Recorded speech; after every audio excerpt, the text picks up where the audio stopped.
Welcome, everyone, to a brand new program, part of the Undroppables on YouTube, a little bit on Periscope, if that's still a thing, Facebook, I believe, as well. This is Mack of All Trades. I am your host, Andrew Mackens.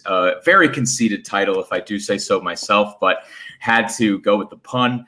I'm going to be doing this hopefully once a week on Thursday nights, just chilling out with some guys from the Undroppables and hopefully some honored guests along the way, talking about football, fantasy football, and everything in between, entertainment, whatever my guests' interests are.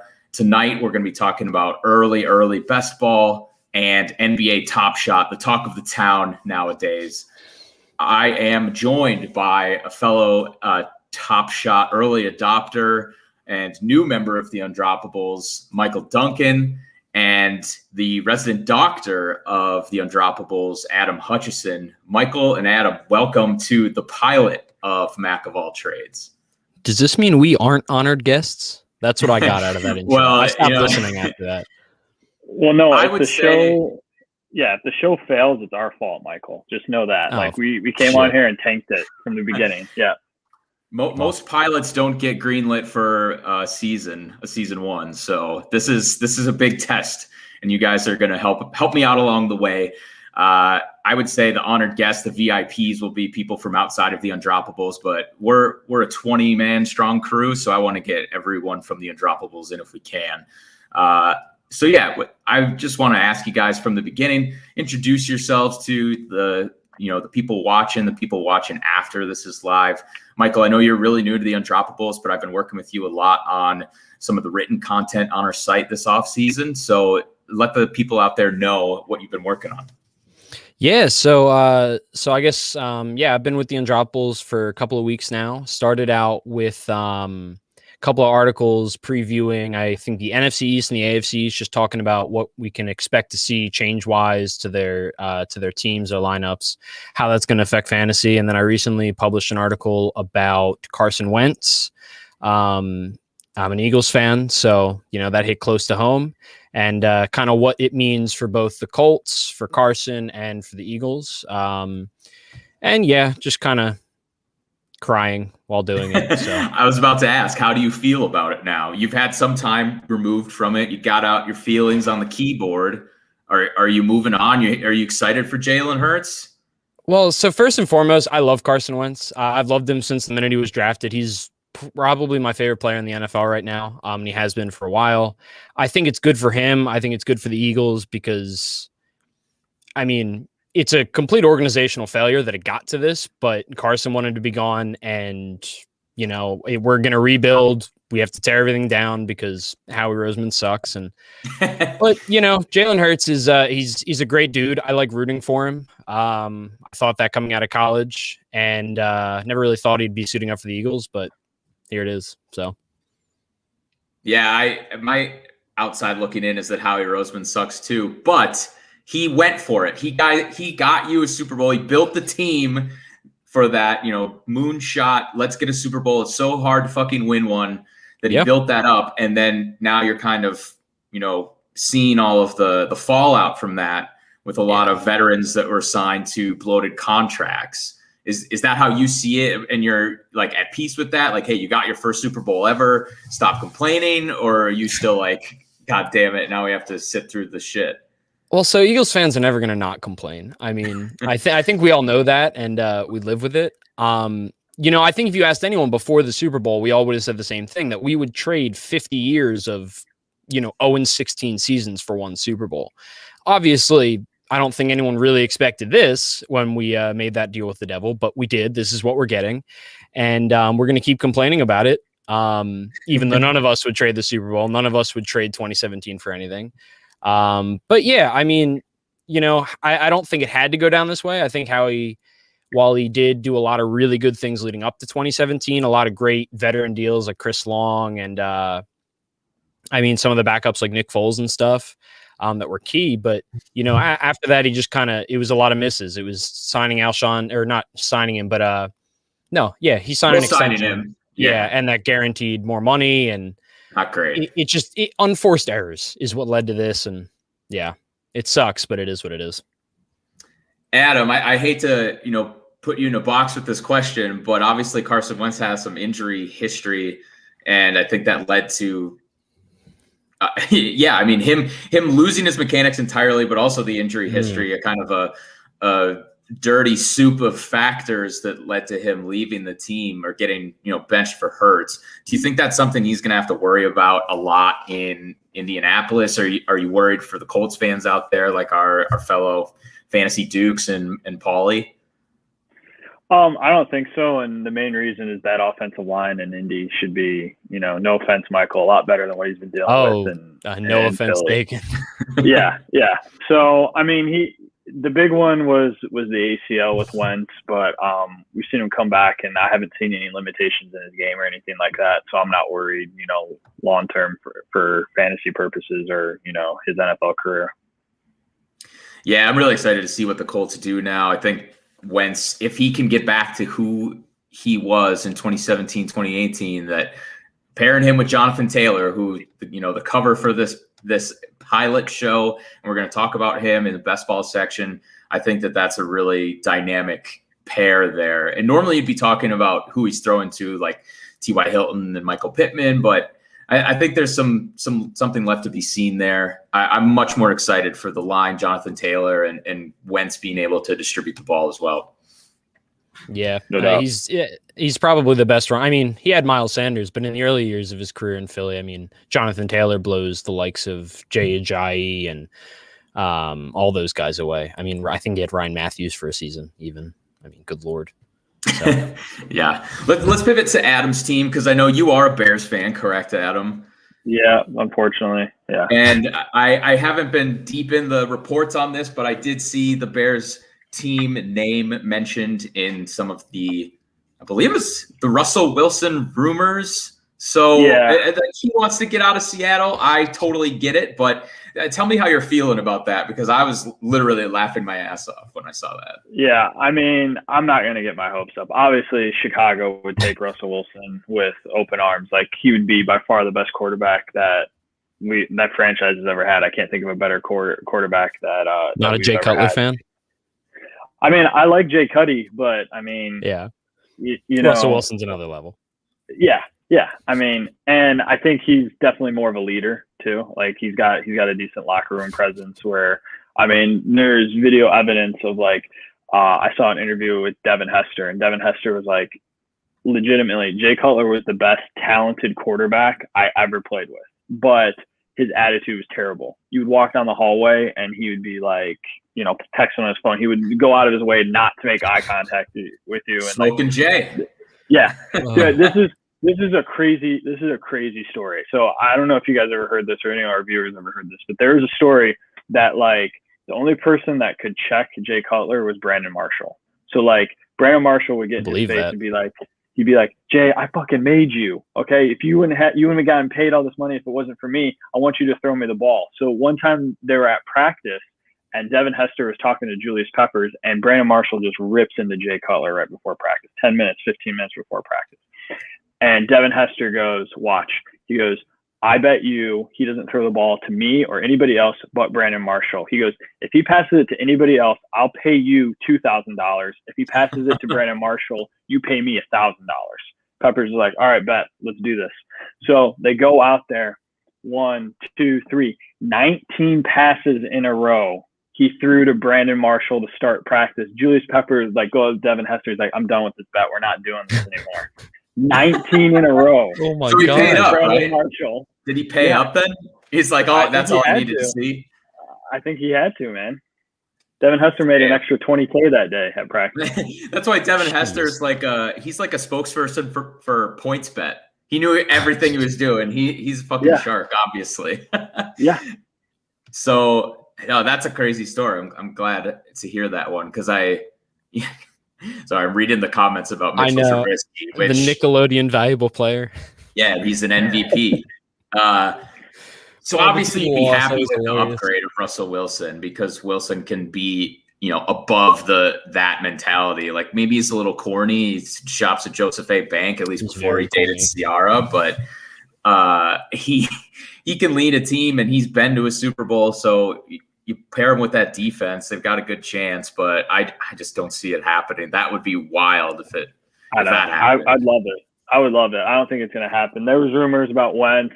I mean, I was skeptical too. I thought for a second we had him when there was like a Sunday night tweet from Schefter. It was like trade rumors are heating up, and I was that like, was the Tariq Cohen, the one when it was rumored with Tariq Cohen, or the I saw one that today. I'm like, LOL. Yeah. Yeah, it was like Tariq Cohen, and then I heard some rumors about like Anthony Miller. Yeah. But yeah, and then it fizzled out. And honestly, like I think the Colts, if they get, like you guys said, 2017 Carson Wentz, obviously that was at a discount.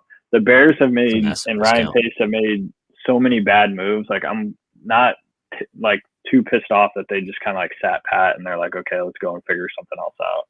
It almost feels like they would have been mortgaging a future that's not theirs. I mean, I don't think it's a hot take at all, but I mean, they're both coaching and general managing for their jobs. I mean, they trade a bunch of capital for a guy like Wentz, doesn't work out. Yeah. They don't care. I mean, they're not going to be here next year if that's the case. So, yeah. So let me put it this way, because I wanted to talk about Watson too. Like, what's more likely, Watson to the Bears, which would be equally hilarious, or Russell Wilson to the Bears? And I would think it would be Watson because it's cross conference, right? And usually you want to get your quarterback out of the conference so you don't have to play him once or twice a year. But it would also be like them eating crow from years past of like, we could have drafted this guy forever ago and now we're trading to get him. I think Wilson would be more likely, and it's because I think the Texans are trying to dig in their heels as much as they can to not trade Deshaun Watson. Like, I don't really think they want to. And then on top of that, the asking price is going to be 3 times what it's going to be for Russell Wilson. Like, if you're going to get Deshaun Watson, you're giving up. I think the starting conversation is 3 first-round draft picks. I think that's the start. Yeah. So I don't. Plus, Christian McCaffrey. Yeah, exactly. I get where you're coming from. The age gap is huge there, and Watson's right up there with Wilson in talent level. So I don't know if you had a differing opinion, Michael. I don't think I'd be very interested in Wilson going to the Raiders. If I were to say Wilson to the Bears versus Wilson to the Raiders, what's more likely there? I think the Raiders would be the most likely to trade for Wilson, and I think it's mainly because John Gruden is unhinged and Mike Mayock does whatever the fuck he wants. Like, and I'm a Mike Mayock fan, to be clear. He's from Philly. He used to do our preseason games, but he does some wild stuff. He does whatever he wants as the general manager. And honestly, I'm right there with Adam. Like, I think Deshaun Watson is going to cost so much. And like, I don't know if the Texans are going to do it. I mean, it's a horrible place for them to be in. But we haven't seen the NFL catch up with the NBA in terms of like players really forcing their way out. Like the NBA, it's just, if a player wants out at this point, no one's going to stop them. I mean, you saw with Anthony Davis a couple years back, James Harden this year. The NFL hasn't gotten there yet, I don't think. So they definitely haven't. And I have heard the NBA is crazy in that way because some of these teams like the Thunder have like 10 first-round picks stacked up because of all the players they've traded away. It's ridiculous. The whole system and the tampering period and all of that. But, you know, Watson's got 3 years left on his contract and there's a potential out in 24. So if he really doesn't want to play for the Texans and really doesn't care about the money that much, there is a scenario in which he plays chicken with the Texans until the Texans are like, we can't do this to our fans and our organization. Yeah. Like, we're losing money, we're losing fans, we're not getting any new fans, and they got to choose to rebuild at some point. So I think that's going to be crazy to watch. Like, I know that our pal FF Terminator thinks that Watson will play, or like he's just got to suck it up and play, or that's what he should do. I don't think he will. It's going to be a game of chicken, and it's just going to be amazing to see who's going to win that fight, who's going to flinch first, basically. But that's enough quarterback talk. That's really all the football news that I have right now. I'm actually one more thing on Watson. I just want to bring up this comment. Just wanted to put that out there. Just needs to get fat like Harden. I mean, Yep. Just that's it. We can move on now. He just has to show like one bad picture or one bad workout where he's looking a little chunky, and then the Texans will like, oh, we got to sell him before he dips even further, and no one even wants him anymore. Dude, Harden looked big. Yeah, that was nuts. But he was like being in Philly, like, because all I did on Twitter for like 3 straight weeks was just read about whether or not we were trading Ben Simmons for Harden. And like every time there was a picture of James Harden, I think I would see it like 40 times in an hour, just every time. And I found myself just staring at fat James Harden all the time. So did he actually weigh more? Like, did he have to weigh in? And people were like, oh, he's up to like 225 or something crazy. I have no clue. He could have been wearing a fat suit. That's what I was thinking. Honestly, he showed up the next day and he was fine. Like water weight, I guess. I don't know. Yes. He probably did some water weight, like crazy stuff with his trainers. Like, here's how you can gain weight fast. You can easily shed, and this is going to get you traded quick. That's wild stuff. Because I do remember, like, he basically pulled the fucking wool over their eyes, like when we saw the before and after pictures. Oh yeah. But we'll get back to basketball. That's what they call a tease in the industry. But before we jump into that, I do want to talk a little bit about, what you guys are doing in the off season in terms of trying to play fantasy or research. Because for us, degenerates like us, there is no off season. We need to constantly be thinking about what the fuck did I do wrong to not win a championship last year? And how am I going to fix that going into 2021? And, we play a lot of dynasty as well. So we're already prepping towards that portion of our leagues. But I'm constantly thinking about redraft and how my opinions shift as well. So I'll toss it to Adam first. Have you been doing anything in terms of mock drafting, looking at startup ADP, anything like that? Nothing that in depth. I'm definitely just like absorbing knowledge at this point. So, I mean, I've all got a bunch of my favorite podcasts, a lot on the Undroppables network that we got. And I'm just kind of more like absorbing some of that content in and like, in my head, prioritizing like, yeah, this is a guy that maybe I'm going to be looking in. And at least in Dynasty, like I'm not one of those players that I'm not afraid to like overpay if I really like a guy. Like in one of my home leagues, I made this trade and I told the guy like after the trade, I was like, I overpaid for that, but I was okay with it. Like I gave up to one QB league and I'm trying to get it to Superflex really hard, but how it is trying to change like, league rules. Like, that's a big change and that's hard to do, especially in home. Yeah. But I'm trying to, get him to go to a Superflex league, but that's besides the point.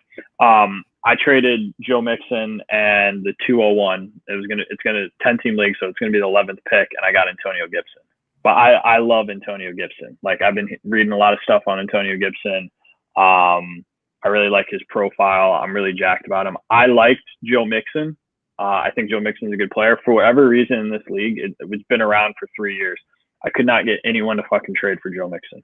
And I think that's part of it too, is like knowing your league. Like I literally, and I wasn't sending like bullshit offers with Joe Mixon. I was like going to people like, hey, what do you want about this? And maybe they're trying to lowball me and that's part of the thing too, but I don't want Joe Mixon. I have no interest in Joe Mixon. So at some point I got an asset on my team that like no one wants him. He's not worth anything. It sucked this year because I was really touting him because he was super durable before this year. Like he played a ton of games. And then he got injured this year. So now, people are like, well, now he's injury prone and he plays on the Bengals. And I was like, you know what? I think he could have a bounce back year. I think he could be a top 10 running back this year. But at some point I was like, I'm just going to cut my losses. Since I traded for Antonio Gibson, I've already gotten 2 trade offers for him. So it's like, that's a completely different shift. During our rookie draft, if someone sends me a little tantalizing offer, I might move Gibson and try to move up in the draft and get some things. But so I know that wasn't directly answering your question, but I'm just kind of absorbing information right now, laying back, doing my own thing, researching I'm working on some side projects for the Undroppables, and that's mainly what I'm focused on right now. Yeah, no, I appreciate you bringing that up because the show is called Mack of All Trades, not just because it rhymes with Jack of All Trades, but we are going to talk trades on this show. And so bringing up, I assumed it was just because it rhymed. Well, I was like, this is a fantasy football based show. We are a fantasy football based brand. I can't not talk about trades on this show. Fair. So I'm going to try to incorporate that. And I appreciate you bringing up Mixon, because it was a guy that I drafted with some friends in a startup a couple of years ago. We just finished year 2 of the season, and I was basically rebuild after year 1 because I tried to draft to win now and my picks were awful. And I was going to ask you, Adam, did you have a lot of trade happy people in your league, or was it kind of hard to like go out and find people that would even listen to you about Mixon? There seems to be in every league, I think I'll say this, and everyone will be like, yeah, I know who that is. There seems to be one guy in every league that gets addicted to trading. Like the dude's got to trade. Yes. It's just like, it's Michael for his league. It's just like, I got to trade. And I think, just feed into that. Like if that's a guy, like I'm not going to send out trades. There's people in my league that I know when it's the off season, they don't give a shit. Like they're logging off. They're like, I'm not thinking about fantasy football until August. Like, don't even send me trade offers. I'm going to reject them. And that's fine. Okay. I mean, we want to play in active leagues, but like know your league. So I have a guy in my league that's just, super active, and he's sending me bullshit. I mean, he's sending me shitty trades. And I just sent him, I was like, do you really want to trade? And he's like, actually, yeah. And I was like, okay, I'm going to send you something and you tell me what you like, if this is leaving close. And he was like, oh, that's really spicy. I like that. And he sent me a counter, and it was that. And I was like, I could probably send him something and talk him off of the 201, but I was like, I'm not going to play this game all day. I really like Gibson. Like, I'm just going to push my chips all in and go get him. Okay, nice. Because to the Mixon point, like I found the guy just from the chat, from reaching out to him, from him reaching out to me constantly. I found the guy who's the trade happy guy in my league. And Mixon, who was my first round pick in a startup, like end of the first, he was only like 22 at the time. I was kind of out on him. I'm like, how can I get more assets for him? And I was able to flip him for it during the middle of this past season, J.K. Dobbins and a 2021 second. And knowing what we know about this 2021 class, like I also used the Undroppables calculator. It's not facing the public yet, but I think we got four Undroppables people watching this right now. So I don't think I'm teasing too much. Yeah, I used that, and it seemed really fair, and it let me kind of reset the clock with Dobbins, who's I think younger than Mixon, and getting an extra pick. And trust me, this guy has been making trades like crazy. I did that before Mixon was chronically injured all season, which I did not even know that was coming. So I kind of got lucky there.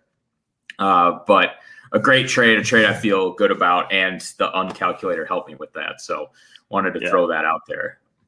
And I just want to clarify, like, this isn't a Mixon. Like, I'm not fading Mixon. I'm not trying to like get Mixon off all my teams. I was in a startup draft like 3 weeks ago, Superflex startup draft, and I got Mixon in the 6th round. I was like, in the 6th round, I'm going to take Joe Mixon. Like, I can't believe he's still here. Yeah. And he was my 3rd running back. So I don't hate him. It's just like I really like Antonio Gibson. I don't know. I think that's completely fair. Michael, I think you were mentioning before we started about a potential trade you were working on in Dynasty. So I know that now's the time, like, again, dead period. We got to keep ourselves preoccupied. Yeah. So it's not one trade. It's kind of like 1,000 because are you trying to do the 12-team trade deal in a 12-team league, or does everyone trades with each other? I've tried. It didn't work. Nobody accepted. It was just me. Okay. But no. So this is an orphan that I took over. Jack's kind of goaded me into it. Like I think like a week after I joined the Undroppables, and it is garbage. It's bad. It's 12-team super flex, and I'm pretty sure my starting quarterback is Dwayne Haskins, and my backup quarterback is Nick Mullins. I've got James Conner and Phillip Lindsay at running back. Oh. Yeah, good stuff. I got some young wide receivers. No, yeah. I got like Mims, Claypool, a couple Mooney I got, maybe a couple other guys. But yeah, rebuild is probably not strong enough of a word, but I don't know the people in the league all that well, other than the couple undroppables that are in there. So I'm kind of just trying to feel out. Like I've talked to a couple guys about like, they want to move up. Yes, Dan, this is your league. So I've been kind of talking to them. They want to move up in the draft. I have the 3rd pick, and I'm trying to kind of gauge, I guess. No, I know I didn't have to take on the team. Look, I know what I got myself into. I'm not blaming anyone but myself. But I'm just kind of trying to gauge, I guess, what people are willing to do in this league. And because it's so many new people that I've never really played with. Yeah, Gus Edwards would be great, actually.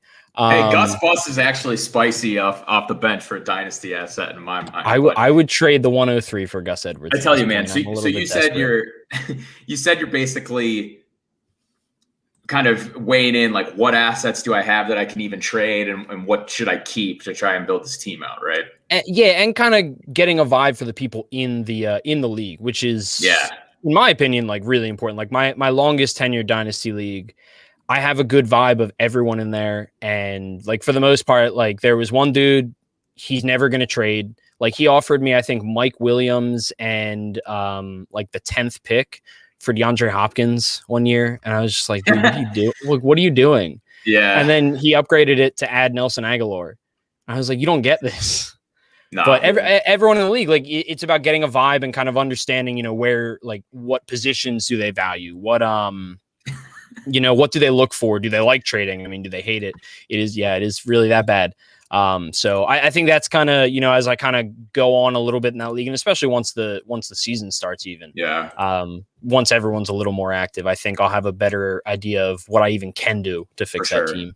For sure. And I'll give you some solace, and then we can move on. Adam and I joined a league that most of the Undroppables are in called The Machine. And it turned out where we took on some teams that were, like, there's just a full-on drought, no talent, because those previous owners, like, traded away all their best assets for dog shit. And we had to do a dispersal draft. Like, the 3 teams that were ownerless, we put all the players into a pool and redrafted all those in the picks. And now our teams are all, like, our teams were better than maybe they were when we picked them up, but it's a different kind of garbage. Yeah, they just kind of balanced it out. So, I mean, we've got some 2021 picks to play around with, but I feel like I've got 12 wide receivers, and none of them are wide receiver 2s. So I got to figure that out. I got to, I actually for anyone like my team in that league. Like, I don't hate my team. I need a wide receiver, though. Well, maybe we can get some business. Andrew's got a bunch of wide receivers. I've got a ton of wide receivers. None of them are wide receiver 2s, but some of them are probably future wide receiver 2s, like Chase Claypool. But some of them are like, I'm gonna have to cut some guys if I don't make a trade. So I'm gonna have to figure out how I can consolidate some assets there. It's bad when you hate your team and you have to cut people. Yeah, it's bad. I'll trade you something for a Bowl NBA Top Shot, and you just send me. Oh yes, Bowl. There we go. I'll trade you my whole team to retain the rights to my Bowl Top Shot. I'll leave that league if that's what it takes. You can have my entire roster. Well, you know what? Jonathan Taylor's the cover of this podcast, and it's because I wanted to talk through what I've been keeping busy with before Top Shot was early best ball drafts. And I don't know if you guys have used Underdog before, but I'm going to share my screen because they're hosting, like, drafts for a best ball tournament right now. Not like crazy. Let me find the Chrome tab here. Not crazy big prizes, but it's called the Big Board. It's on Underdog. This is not an ad. It is slowly filling up. Like, it's over half filled already in terms of, entries. First place, $10,000. And I've done a few best ball drafts because I think it's good to know, like, how people value players and rookies, even when we don't know exactly where those teams are going to land. I was thinking of playing a bit of an ADP game because you would think maybe early on, like, is the time to take advantage of people that don't know what they're doing. But basically everyone in there right now, I'm pretty sure, is a shark, because otherwise, like, no one, if you're in here, you care a lot, and you're a degen like me. So I think people are. You got some issues if you're best balling right now. You're shaking at night. You're like, I need to draft. This is my Saturday mornings, man. So Yeah. I don't know how to pull up the actual board, but you guys can see my screen now, right? Yeah. So I'm just going to start with this one team because I picked Jonathan Taylor at pick 103 overall. And so we'll do a quick conversation about this. Like, what do you guys think about those top elite running backs? Of course, if you're in the top half of your draft, whether it's April or August, you're going to be taking a running back. And I went with Taylor over Saquon over Saquon, I think, but also over Alvin Kamara, because I was just thinking about Taylor, the way he finished out the season. I loved his upside going into next year, and something like him being the RB1 in fantasy is what would put this team over the top. So I'm curious to get your guys' thoughts on that. I'll let Adam go first. Yeah, man, I don't hate that. I love Jonathan Taylor. I have, and this isn't like a brag because this is how bad my dynasty teams were. I have probably Jonathan Taylor on the majority of my dynasty teams because I got the 101, and even in super flex leagues, like I was taking Jonathan Taylor with the 101. That's how much I loved him as a prospect. And I was definitely like nervous. Like, you talk about some of the leagues that we're in. I have Jonathan Taylor in another Undroppables league, and Jack sent me a trade. I was about this close to just saying, screw it, and taking it and getting rid of Jonathan Taylor, but I held on, and I'm glad I did. So I watched him closely, especially because my wife's a Colts fan, and I just feel like we don't appreciate sometimes that these guys are rookies and they're figuring some stuff out. Like, everyone was so mad at the beginning of the season. And I'm telling you, the player that he was week 4 to the player he was in week 14, totally different. I mean, there was no hesitation in our game. We got Tommy Moe in the chat here. He did a film breakdown about, why he wasn't doing well. And there was some hesitation in the holes. And also the Colts weren't, blocking particularly well for him at the time. I mean, there was definitely a switch week 10 on where he figured it out and started being more decisive and hitting the holes. And he looked like he was going to be the best running back in fantasy football for, 3 to 4 years. I knew I wasn't going to get him if I didn't take him there, because it was going to be a late second round pick. So you guys could see a little bit in the positional breakdown here. It pays to be hyper fragile at running back or even wide receiver, but I think more so running back. That's a pretty popular strategy. And part of my plan with this show is to do more best ball breakdowns or potentially best ball drafts throughout the offseason. But of all of the best ball drafts I did last offseason, which was, a decent handful, like 10 or so, the one that did the best was with only 4 running backs. And so you're basically banking on injury or, health, lack of injury with those positions to put you over the top. And then you always get the best of whatever your wide receivers are. So I really I focused on running back through the first 3 rounds, JT, DeAndre Swift, Josh Jacobs. And then I think I started hitting wide receiver here because the elite wide receivers were going in the second, third round after the top running backs were off the board.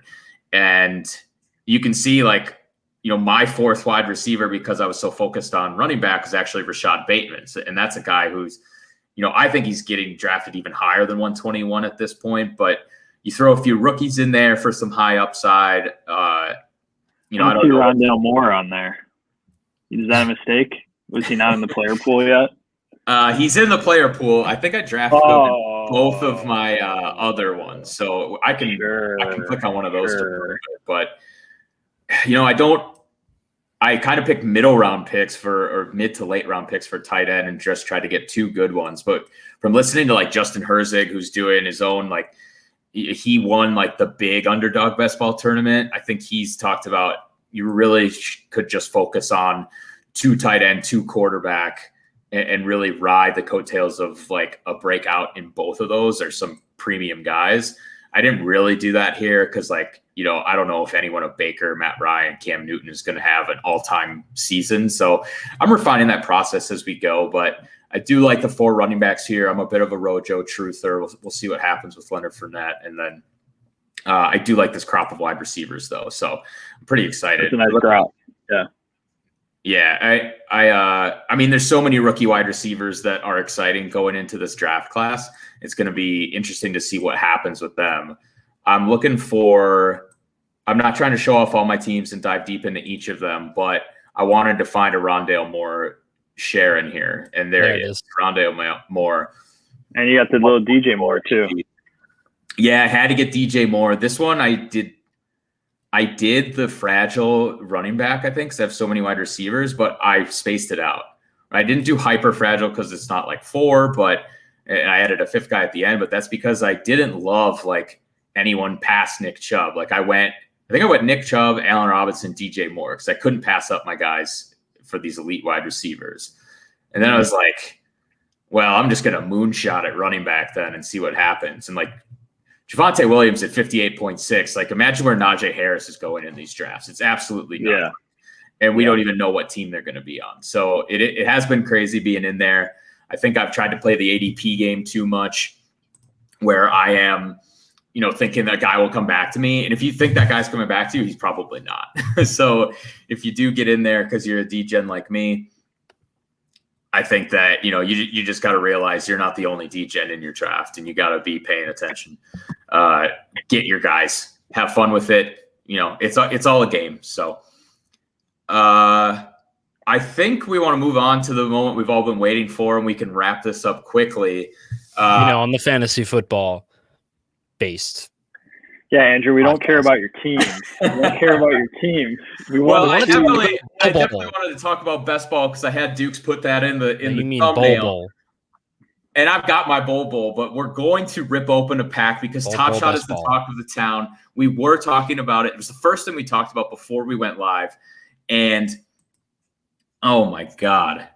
I was trying to show Dan's comment. Dukes. There it is. I got it up there. I want to talk to Adam specifically about NBA Top Shot and where he's at, because like I said, Michael and I have been in this for it feels like, I can't tell if it feels like yesterday or if it feels like years ago, but basically like a month ago. The pandemic doesn't help. Yeah. I'm not even, I have no clue what the passage of time is right now. So add to the fact that, we're doing something as stupid as spending money on my phone background, and doesn't really help its case. So you and I are basically all in. We're addicted. You've got your cousin that you're working with on it, right? Yep. Like you got some help in terms of that. Shout out to Ben. Adam, I know you've been huge into the physical cards, so I think that's been taking up some of your time as well. Do you want to talk about that, and then how your mind has taken on the Top Shot craze thus far? Because I'm curious where your head's at with it, and how deep you are into Top Shot now, or how bullish you are on it. Yeah, I would say I'm about toe deep. Like I'm really excited about it. You mentioned like getting into the physical card game, and I'm still kind of figuring that out. I mean, I wasn't into it until this big boom happened, and I feel like I was on maybe the beginning half of this big boom in the card game, but it's definitely like the wrong time to get into cards right now because they're super saturated. And like if you're one of those people too that likes like ripping boxes or ripping open packs, it's extremely hard to even find them at Target. Like my local Target just now like said we're limiting 3 sporting card transactions per customer. Like they've got to sign up. That's nuts. Yeah, you can't because, and this is, I can't believe I'm embarrassed to mention this. This is how like deep I'm into this is like, I'm going to this Target because I'm not like big into ripping boxes, but you can also make some money that way by just getting the box and then putting it on eBay and selling it for like 3x what you bought it because people will pay for that stuff. And I'm talking to this Target guy and I'm just like, I just flat out, I'm just like, so when are you restocking this? Like what's your routine? Like what you're looking like? Like, can I get your number on the side here? Can you text me? Like when we're throwing these out here, you're like got a 20 in your hand. Like no one needs to know. You're playing a whole nother game, man. I'm like, are you thirsty, man? I see a Starbucks right over there. I might get myself a coffee. What are you drinking? Like, I'm just like trying to figure out like what's going on with the stocking schedule here. And I basically figured out like my local Target, they open at 8 a.m. and he pretty much stocks it anywhere between 9 a.m. and 10 a.m. on Monday. Well, I'm working most of that time, so I'm not able to get that. Yeah. But yeah, last time I was there, he's like, yeah, we're limiting the transactions because people are lining up here second we open Monday morning and just taking them all, and we don't have any inventory for the rest of the week. That's wild. So that's where my card, and I don't know. I just like, I think the card game is cool. Growing up as a kid, most of us were like, I was into the Pokemon card thing and all of that. And I don't know what it is about that type of appeal, but it just appeals to me. It's something I'm interested in, and it's not a easy way to get rich quick, but you can make some money by ripping some decent cards or buying some decent cards. Similar to Dynasty Fantasy Football, investing in guys early on. Like usually in football, it's about the quarterbacks, so those cards are the most valuable. So I got a lot of Jalen Hurts. Like I got a Jalen Hurts card for you here, Michael. Oh yeah, show that off on the webcam. I'll message you my address. Just send it over this way. Adam, are you ripping a pack too? It depends on how many of these I have. It depends on how frisky we're feeling, and okay. We don't have time to rip a pack, but we will rip a Top Shot pack because I was able to get one yesterday. Go ahead. Well, and I was just gonna say, like, that's how, like, doing stuff like that. I see this NBA Top Shot going, and I start getting a little bit of the itch. I'm like, all right, let me get in this thing. I will say at this point, I think it's cool. I'm definitely interested. Not to sound like a brat, I'm a little bit annoyed just because I get it's in the beta phase, but like for new users, it's been really hard to just get a moment without feeling like you're breaking the bank and you don't really know what you're doing. And I get that. We were in line the other day, and I think 75,000 people got in line for 1,000 packs. Like only 1% of those people are going to get it. I'm sure a lot of them are new users, because since you guys have been doing it, those are probably bigger numbers than you saw. So I'm sure there's a lot of new users coming to it, and that's good for NBA Top Shot. I think that's part of the appeal too, is it's cool. It's hard to get a pack. It's hard to get some of these moments. They don't want to oversaturate the market. But for some of these new users, I think if you don't get them quick here soon, like some of them, you're going to see a lot of people drop off, which I think ultimately is going to hurt the market. You want as many people invested in this as you can to keep that flush and keep the money coming in. So I'm being resilient. I'm going to, wait it out. I'm going to give it a little bit more time. But yeah, it's been tough just trying to get a couple moments, because I don't have any. You guys have a couple moments. I don't even have any. I don't have anything. Yeah, that is the tough part, man. And I feel your pain, and I understand that, because I'm sure there's a ton of people. I mean, anyone that's in the NBA Top Shot Discord talking shit, like they probably don't have any moments. And it seems like you're already sold in on the concept at least. So I don't like. I'm glad that, I was thinking about bringing you and Justin in here and trying to preach the good word of Top Shot and NFTs, which I'm just entirely fascinated by as a whole entire concept. But for Top Shot as a site, as a game, as a company, their long-term goal, as far as I've heard, is to have a pack available on the site at any time. And we're not going to get there like next week, next month, but down the road, the Series 3 later on in Series 2, I think that availability should be there, and that's my hope, because I want it to be accessible for everyone. And it will be tough for the people who like hit this first wave, but they weren't ready because they're still in beta, which is a great thing to fall back on. But if they're still in beta and not everyone can get packs, they're frustrated. Being resilient is like the best advice that I have. I don't know what else there might be to say about it, Michael. It kind of, we're kind of preaching from green grass over here. I mean, I do remember, like, so, I mean, you and I were talking, like, we remember when, we were on there early enough that you could buy packs whenever you want. I mean, there was a night that my cousin just decided to buy like 5 packs. We sat down, we opened them up, and it was just like, all right, now we're done. But I remember that there's been stretches like, even in this period of time, where there has been, I have a feeling he's talking about like Theon. He's talking about his brother. He's talking about Thanasis. But there's been different periods of time where like I felt the exact same way as you, because like we just go so long without these freaking comments, man.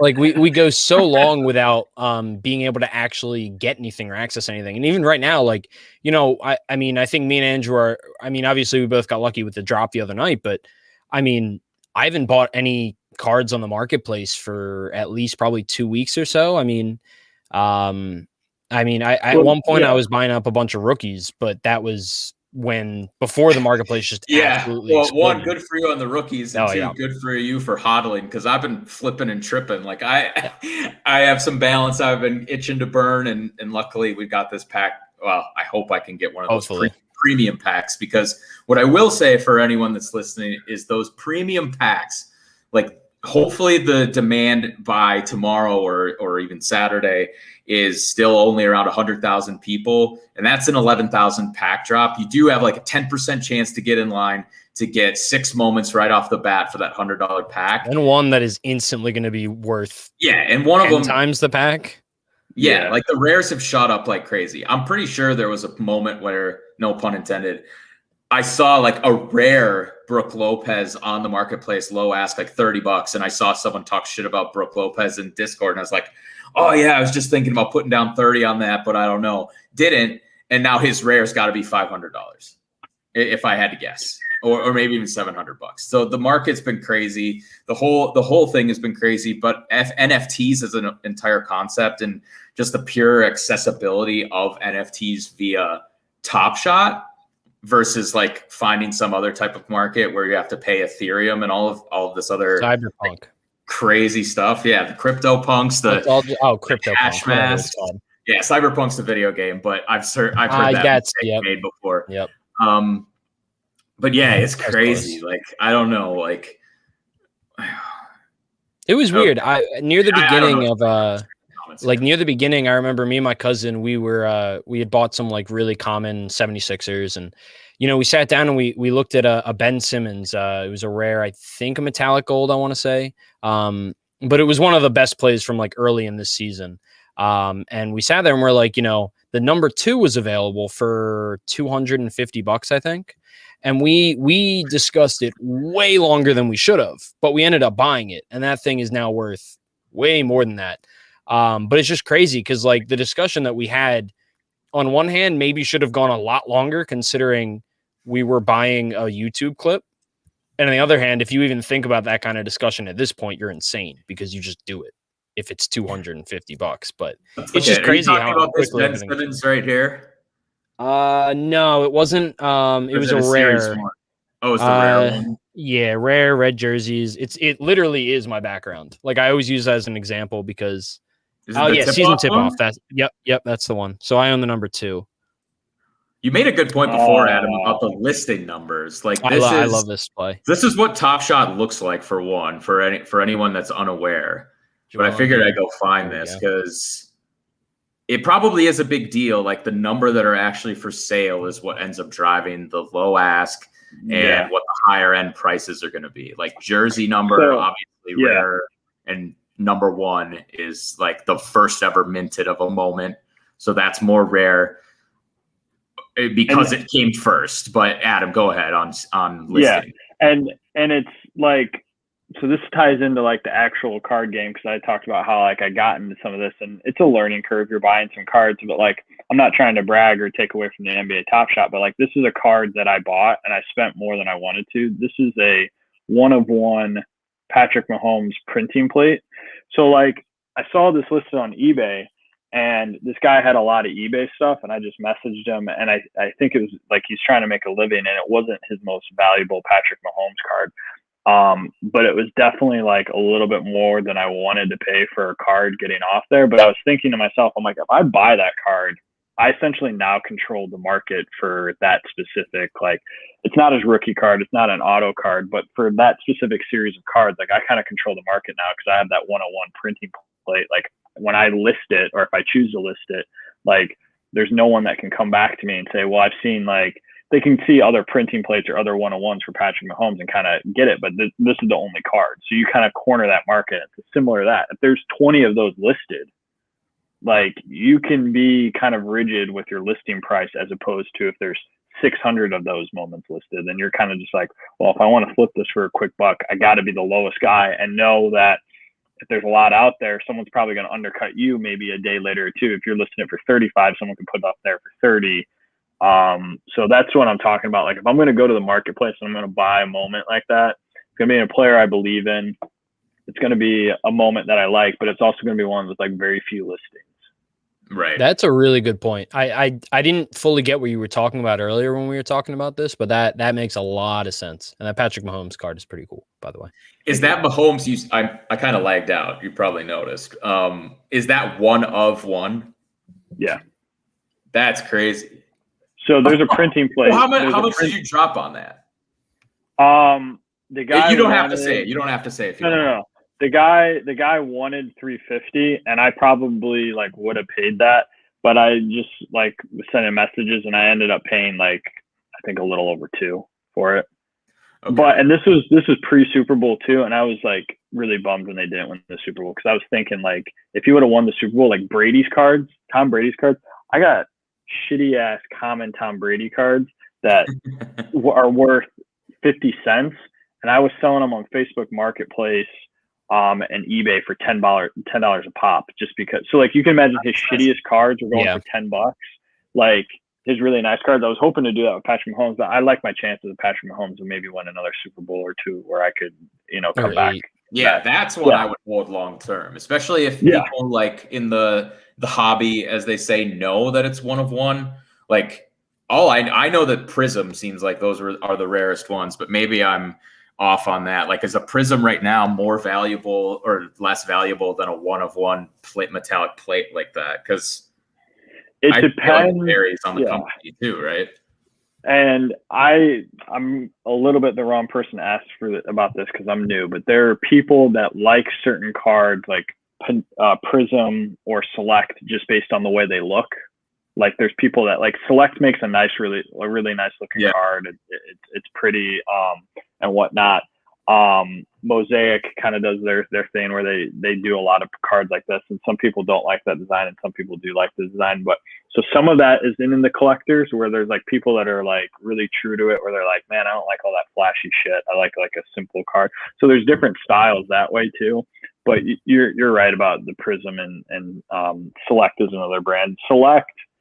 The Select one where I show a Christian Kirk, what makes them different is you can't, from what I understand, you can't buy Select cards at like a Target or a Walmart. They're either sold online or they're sold at card shops. Like it's considered a hobby card, so they don't go to market like that. So those cards become a little bit more rare as well because they're harder to find.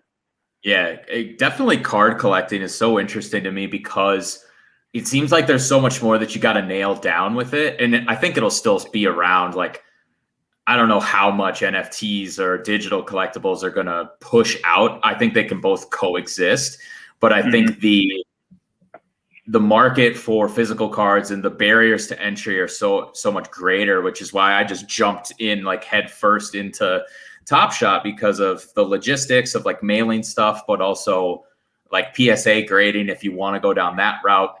The grading is a lot. Or even knowing the different companies that have certain cards, like a Select versus a Prism. And I don't think even every card has a mint number like your 1 of 1. But whereas everything in Top Shot, because it's just the company and the website, everything has a mint number, which just seems so much more simple for me. So that's why I've gravitated towards that versus really diving into physical. And it's definitely a generational thing too. Like for those reasons, like there's going to be people even younger than us that are going to be like, fuck that. Because there's a lot of cards out there. It's a lot to sift through. And like I said, when I got into this, I wasn't being reckless, but I knew like I'm going to make some purchases and I'm probably going to take an L. Like there's going to be learning curves to it. I will say that the other part though about that Top Shot is like, as opposed to cards, like I don't know necessarily who's buying cards, but some of those cards that like I'm selling, you could be theoretically in like a high schooler or a young kid buying these cards and like getting some of your favorite players and things like that. The way NBA Top Shot prices have shot up, like it's not an amateur's game. Like you got to be a grown ass man with a full-time job to buy $100,000 LeBron James, moment, things like that. But it's harder for a generation like that not to get in. Yeah. And I think that does kind of go into what we were talking about with like the entry level and the eventual, ability to buy packs whenever and wherever. I mean, there's certainly a lot we can that. dive into with that. And I hope people aren't investing outside of their means within physical or within digital collectibles. Like, you got to say this on basically any conversation around NFTs, but we are not financial investors, so don't take anything we say as actual advice. Just my opinion. I could talk about this forever, but we're coming up on an hour here, and I know the rest of the Undroppable boys are waiting for us, so we can talk with them offline, talk about some stuff behind the scenes for the brand and the content we got coming. Make sure to check out Michael's stuff for the off-season, like divisional previews. We've got 3 of those up right now. We want to get the other 5 out there before free agency period opens. So excited to work on that with you guys and the rest of the Undroppables. Maybe I'll incentivize them to say, hey, if you go ahead and write one of these for me, you're the next up on this Mack of All Trades show. So if I keep writing them? Yeah, you become a recurring guest. How do I get my name in the title? You come to me with some ideas, and we'll see how we can figure that out. Maybe we'll build out a segment. Yeah, Mack of All Dunks. And then it's just a Top Shot podcast. Yeah, there we go. Full circle. So I don't think everyone and anyone's been waiting for this, but let's rip this pack open. I've waited too long. Let's do it. Real quick, can we Tommy actually had a really good question, and I just want to hit on it like a minute. Yeah, because it was actually useful in the comments. So Tommy asked, is there a way to sneak in and get a moment for cheap that will blow up? So the fun part about that is, and I touched on this a little bit earlier, so because it's in beta, they're still adding a lot of stuff. One of the things that me and my cousin were able to do, and again, shout out to my cousin Ben, he's a lot more on top of this than I am, but we were able to go in and buy a lot of really cheap rookie cards that are now easily 10 times, if not like 100 times ROI, just because they're still adding things such as badges and whatnot. But in terms of like specific moments or players, I would focus on guys that have the possibility of winning awards or going to an all-star game. Like I have a Jeremy Grant card. There's a really good chance that he's a most improved player this year. I mean, I think the odds are very in his favor. So when those end of season awards come out, I mean, I have no clue if Top Shot is planning on doing anything special for them, but the hype surrounding those players will definitely be there. And those are the ones that I would focus on, the ones that might be a little undervalued just because maybe the hype isn't surrounding those players just yet. And Kyle makes a good point. Players that might get traded or players on really good teams that can make playoff runs, kind of like the Patrick Mahomes going to the Super Bowl type of thing. I mean, I would buy a bunch of Sixers because they're going to win the finals. I saw a couple comments on Twitter about potential contestants for the dunk contest, which were like Derek Jones Jr. and Miles Bridges. So I bought a couple of each of those because I had the balance sitting there from selling some stuff off. So I'm rooting for them to play, and I'll actually be paying attention for this All-Star weekend for once. But anyway, let's get into this pack. I'm sharing this Chrome tab, so I pray to God the music comes through. Yeah. We could get a bunch of shit. It's 3 moments. We could get just a bunch of shit. We could get a Dwayne Bacon. We could get a Dwayne Bacon. Good call. There's like Bacon. 8 or 9 of each rookie in here, which I would be psyched for. And I believe there's a 1-of-1 Steph Curry, or not 1-of-1, but a number one Steph Curry within this series, probably the assist. So let's open this thing up. I'm really excited to do this live on stream. It's all about the tension, the suspense. Let's go. I can hear the music. How did you not rip this open immediately when you got it? Like, this is honestly some patience, right? I had to do it for the content, man. It's more self-control than I have. I was able to hold on to that hollow pack to like 24 hours or 12 hours. Yeah, dude, you blew my mind. You're messaging me like, yeah, I might sell it back. I'm like, dude, I opened it within 2 minutes. Well, I talked to someone and they said, just rip it. And I was like, yeah, you're right. I'll rip it when I get home. So I did the next morning. But anyway, I'll just go left to right on these unless, Adam, if you want to pick a number and I'll open that one first. 1. Let's go Zion. Let's reveal. Bucks, is it Giannis? Giannis. Oh, Giannis, let's go. There it is. That is actually good. Like, I don't care that it's 5 digits, but a Giannis. It's Giannis. The minimum ask is at least a couple hundred. I'm pretty sure because I pulled one of those in my pack too. I mean, I might. I'll wait until after the All-Star game to see if I can flip it for more. But all right, we X out of that. You want to pick between two, left or right here, Michael? You got to go right. Got to finish with the middle one. Okay. Let's see. Rockets. It's Cousins.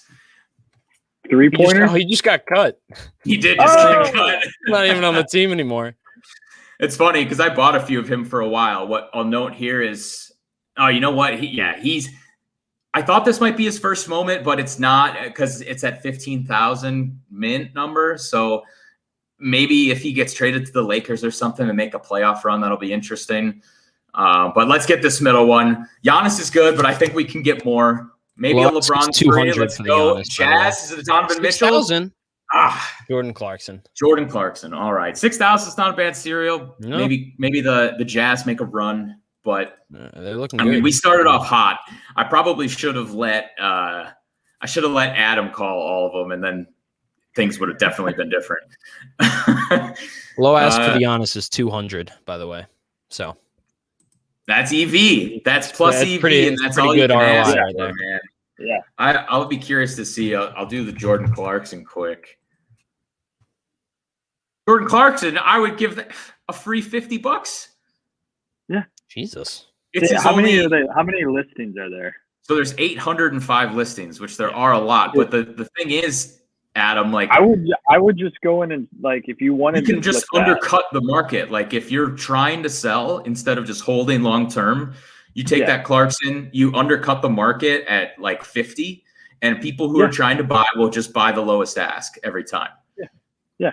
And the thing is, you bought this pack for $9, so this pays for the pack, 4 or 5 times, and then you got that Giannis, and then you got that Giannis to just sit on. And that's free money. I have to sit on the Giannis. I think for a while I was thought about selling some of the stars, but everything I've heard is to hold on to those. So Kyle's saying Clarkson potential 6th man of the year, so maybe that's why that's why I knew his name. Yeah, he's up there with Shake Milton's kind of fallen off. I knew he was doing something, but I couldn't remember. Yeah, Jazz could make a run too, man. I have a friend who lives in Utah, and he loves them, so I've been kind of excited about them.